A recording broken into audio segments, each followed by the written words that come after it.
दोस्तों, वो खबर आ गई है जिसका मुसलमानों को शिद्दत से इंतज़ार था। इसराइल और फ़लस्तीन की जंग में जहां दुनिया भर में मुजाहिरे किए जा रहे हैं, वहां काफ़ी ज़्यादा लोग इस बात की वजह से गुस्सा भी थे कि सऊदी अरब ने इसके खिलाफ कोई एक्शन क्यों नहीं लिया। लेकिन अब कहानी में ट्विस्ट आ गया है।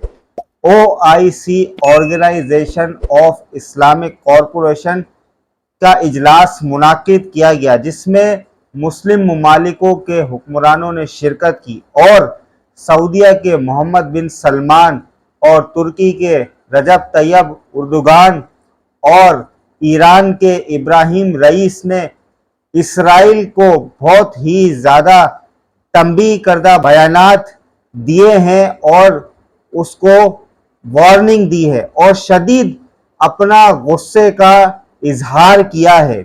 लेकिन अब असल में बात क्या की है वो तो हम जानेंगे इस वीडियो में। लेकिन वीडियो स्टार्ट करने से पहले आपसे रिक्वेस्ट करूंगा कि इस वीडियो को एक लाइक ज़रूर कर दीजिएगा। आपके लाइक करने से वीडियो की रीच बढ़ जाती है और ज़्यादा से ज़्यादा लोगों तक ये वीडियो पहुंच जाएगी, जिसको देखने के बाद जो हमारे मुसलमान बहन भाई सऊदीया से और OIC से जो ना उम्मीद हो चुके थे, उनके अंदर एक उम्मीद की किरण जाग जाएगी। तो वीडियो स्टार्ट करते हैं। भले ही OIC पूरी दुनिया के मुसलमानों के लिए नाकारा साबित हुई हो, लेकिन उम्मीद नहीं छोड़ी जा सकती, क्योंकि हमारा ईमान हमसे कहता है कि उम्मीद पर दुनिया कायम है और अल्लाह जब चाहे किसी के भी दिल को पलट सकता है, किसी के भी ईमान को जगा सकता है और किसी को भी हिदायत दे सकता है। इस लिहाज से OIC भले ही नाकारा है, लेकिन उम्मीद हमें नहीं छोड़नी चाहिए। ऐसे में OIC की मीटिंग जब सऊदी अरब में हुई तो दुनिया भर के मुसलमानों की नज़र OIC पर ही थी। अब ऐसा भी नहीं हो सकता कि OIC सीधा ऐलान कर दे जंग का और हमला कर दे। लेकिन इन तमाम चीज़ों को एक तरफ रख के इससे पहले के बयानात OIC के आप सुनेंगे तो आपको गुस्सा ही आएगा। लेकिन अब जब OIC की ताज़ा तरीन मीटिंग हुई है, इसमें बुरी तरह से काफ़ी ज़्यादा गुस्से में OIC के बयान हैं। यानी OIC बुरी तरह से इजराइल पर भड़का है। सवाल ये है कि OIC के भड़कने से क्या सच में इजराइल पर कोई प्रेशर बनेगा? तो सीधा जवाब है हाँ, क्योंकि अरब देश इस वक्त काफ़ी ज़्यादा ज़रूरी हैं इजराइल और अमेरिका के लिए। दूसरी बात, अमेरिका के सबसे ज़्यादा बेस अगर मिडिल ईस्ट में कहीं हैं तो वो सभी अरब देशों के अंदर ही हैं। इसलिए अमेरिका और इजराइल की नज़र इस OIC की मीटिंग पर पहले से थी। आइए बहुत ही आसान और सरल भाषा में आपको बताता हूं कि OIC में असल में किसने क्या क्या कहा। इस वीडियो के रिपोर्ट के अंत में आप ये डिसाइड करेंगे कि बयान किसके सख्त थे और किसकी बात से आप ज़्यादा राज़ी। दोस्तों, बात करेंगे सबसे पहले सऊदी अरब के क्राउन प्रिंस मोहम्मद बिन सलमान की। मोहम्मद बिन सलमान का कल का भी मैं आपको एक अपडेट दे चुका था, जिसमें वो अरब लीग की मीटिंग का उनका बयान सामने आया था, जो मैंने आपको दिखाया था। वही सेम बात उन्होंने OIC में भी कही। इस मीटिंग में मोहम्मद बिन सलमान और सख्त नज़र आए। उन्होंने बिना बातों को घुमाए साफ तौर से कहा कि इजराइल को इसी वक्त इस जंग को, इस हमलों को रोकना होगा। साथ ही हम रिजेक्ट करते हैं कि ये सेल्फ डिफेंस है, इसको हम सेल्फ डिफेंस नहीं मानते। मोहम्मद बिन सलमान ने सख्ती से कहा कि ह्यूमैनिटेरियन रास्ता खोलना होगा और फ़िलिस्तीनियों की जान हर हाल में बचानी होगी। मदद का रास्ता इजराइल को खोलना ही होगा। उधर सऊदी अरब के क्राउन प्रिंस मोहम्मद बिन सलमान पहली बार इंटरनेशनल कम्युनिटीज़ पर भड़क गए। उन्होंने कहा कि ये फेलुअर है इंटरनेशनल कम्युनिटीज़ का, जो अपने आप को पावरफुल समझती हैं, कि वो इस जंग को, इस हमलों को और इजराइल को नहीं रुकवा पा रही हैं। मोहम्मद बिन सलमान के जो सख्त भरे लहजे में ये बातें बोली गई हैं, ये काफ़ी उम्मीद जताती हैं कि हो सकता है आने वाले समय में मोहम्मद बिन सलमान और सख्त हो जाएं या कोई बड़ा फैसला लें। अगला उन्होंने जो बयान दिया वो और सख्त था। और उसकी उम्मीद इजराइल को नहीं थी कि मोहम्मद बिन सलमान इतने डिटेल में बोलेंगे। मोहम्मद बिन सलमान ने साफ तौर से कहा कि इजराइल गज़ा के अंदर बच्चों को, बूढ़ों को, महिलाओं को, इंफ्रास्ट्रक्चर को, हॉस्पिटल्स को निशाना बना रहा है, जो कि वॉर क्राइम है। वहीं मोहम्मद बिन सलमान ने कुछ भी नहीं छोड़ा। मोहम्मद बिन सलमान ने कहा कि जिस तरह से इजराइल गाज़ा के लोगों को ज़बरदस्ती गज़ा से निकाल रहा है, इसको हम पूरी तरह से रिजेक्ट करते हैं और इस पर हमारी नज़र है। मोहम्मद बिन सलमान के इस सख्त बयान से फ़र्क तो पड़ना ही है। आइए अब आगे बढ़ते हैं। मोहम्मद बिन सलमान का बयान अपने दिमाग में याद रखिएगा। अब मैं एक और बड़े लीडर का बयान आपको बताने वाला हूं, वो भी शॉर्ट में। तुर्की OIC में ही तुर्की के रजब तैयब एर्दोगान बुरी तरह से वो भी भड़के हैं और अभी जो तुर्की में रहकर वो बड़े बड़े बयानात दे रहे थे, उससे बढ़ चढ़कर उन्होंने OIC के अंदर बयान दिए हैं। अपने घर के अंदर एक छोटी सी मीटिंग और कॉन्फ्रेंस में आकर बयान देकर वापस अपने घर चले जाना वो बात अलग है, लेकिन OIC के प्लेटफॉर्म पर खड़े होकर सबसे ऊंची आवाज़ में इजराइल को ललकारना ये भी एक बड़ी बात है।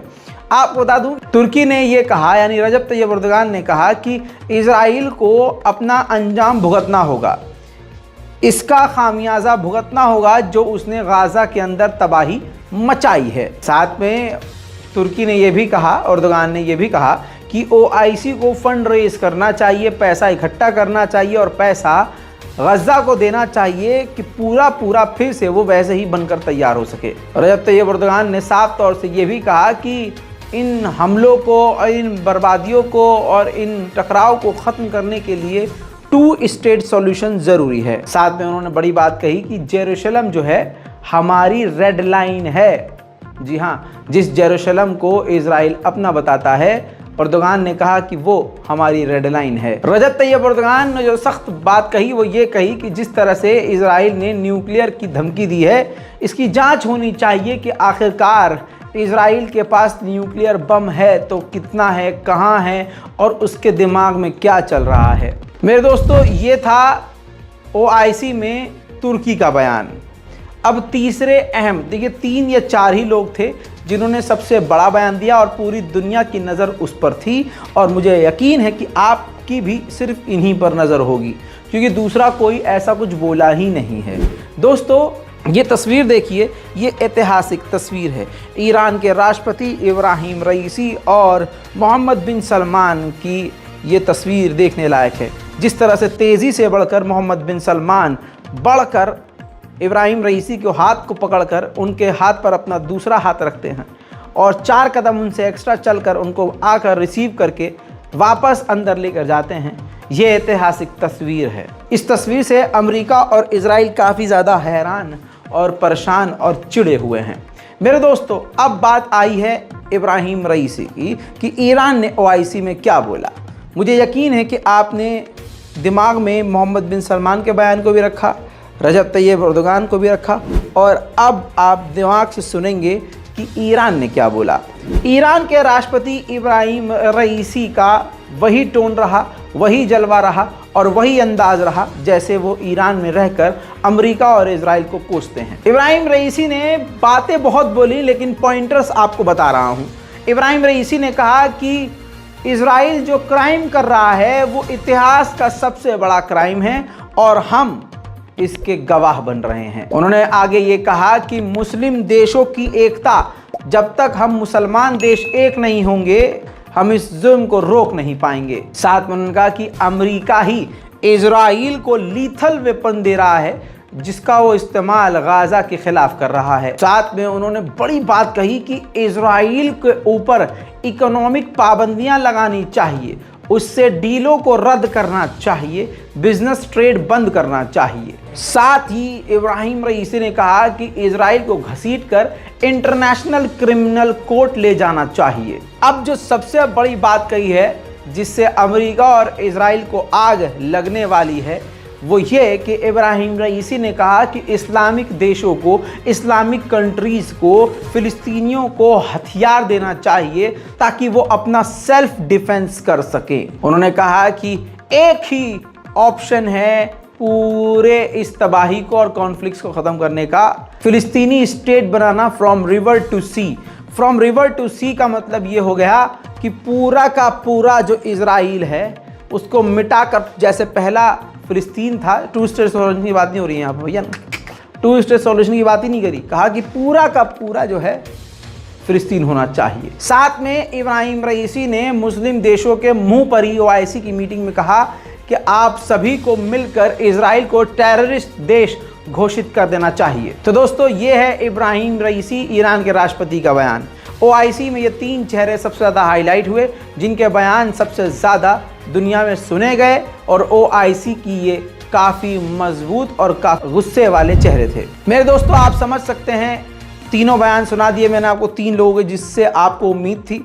अब सवाल ये है, आप नीचे कमेंट करेंगे कि कौन से देश के बयान, किस देश के बयान से आप ज़्यादा मुत्तफिक हैं, किस बयान से, किसके बयान से आप ज़्यादा सेटिस्फाई हैं, किसने सख्त बयान दिया है। हालांकि अगली तस्वीरों में आपको ये भी दिखा देता हूँ, आप कमेंट कीजिएगा किसके बयान से आप एग्री हैं। पाकिस्तान के प्रधानमंत्री ने महमूद अब्बास से भी मुलाकात करिए उस ओआईसी में, और साफ तौर से कहा कि 2 स्टेट सॉल्यूशन ज़रूरी है और जेरूशलम जो है फिलिस्तीन की राजधानी होनी चाहिए। उसके बाद दोस्तों ऐतिहासिक तस्वीर का समय आपके सामने, ये है पूरे सारे के सारे 51 देशों की लिस्ट। 51 देशों के प्रधानमंत्री और राष्ट्रपति एक साथ एक फ्रेम में, ऐतिहासिक तस्वीर।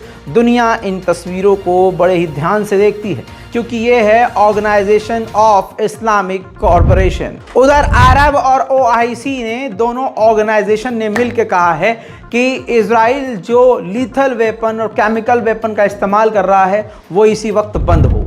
वहीं ओआईसी और अरब लीग ने साफ तौर से ये भी कहा है कि इंटरनेशनल क्रिमिनल कोर्ट को ये जांच करनी चाहिए कि किस तरह से अंतर्राष्ट्रीय कानून का उल्लंघन और वॉर क्राइम किया है इजराइल ने।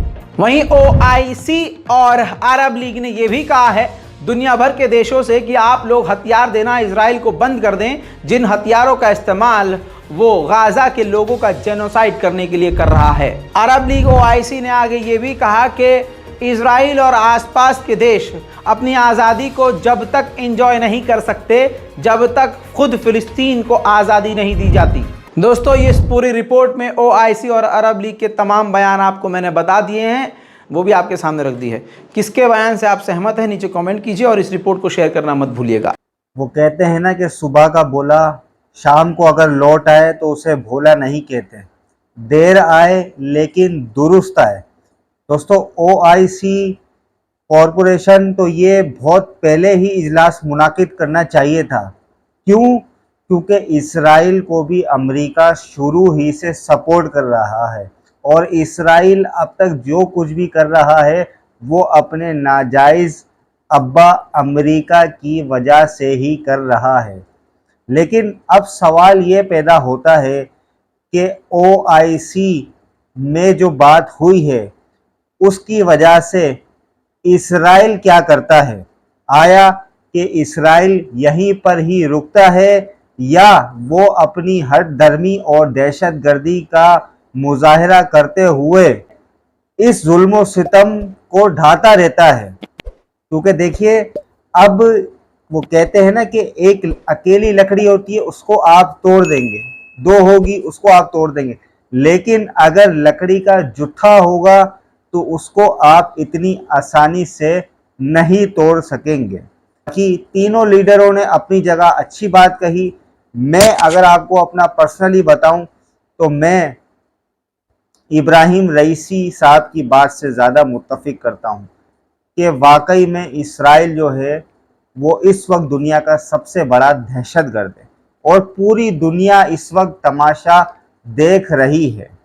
बाकी हम अपने फ़लस्तीनी बहन भाइयों के लिए दुआ करते हैं और आप भी दुआ करते हैं कि अल्लाह पाक उनकी मदद फरमाए, नुसरत फरमाए। जो दुनिया से चले गए अल्लाह पाक उन्हें जन्नतुल फिरदौस में जगह अता फरमाए। आमीन। आप भी कमेंट में लिख दीजिएगा सुम आमीन। इसी के साथ मुझे दीजिए इजाज़त। अपना बहुत सारा ख्याल रखिएगा और मुझे अपनी दुआ में याद रखिएगा। अल्लाह हाफ़िज़।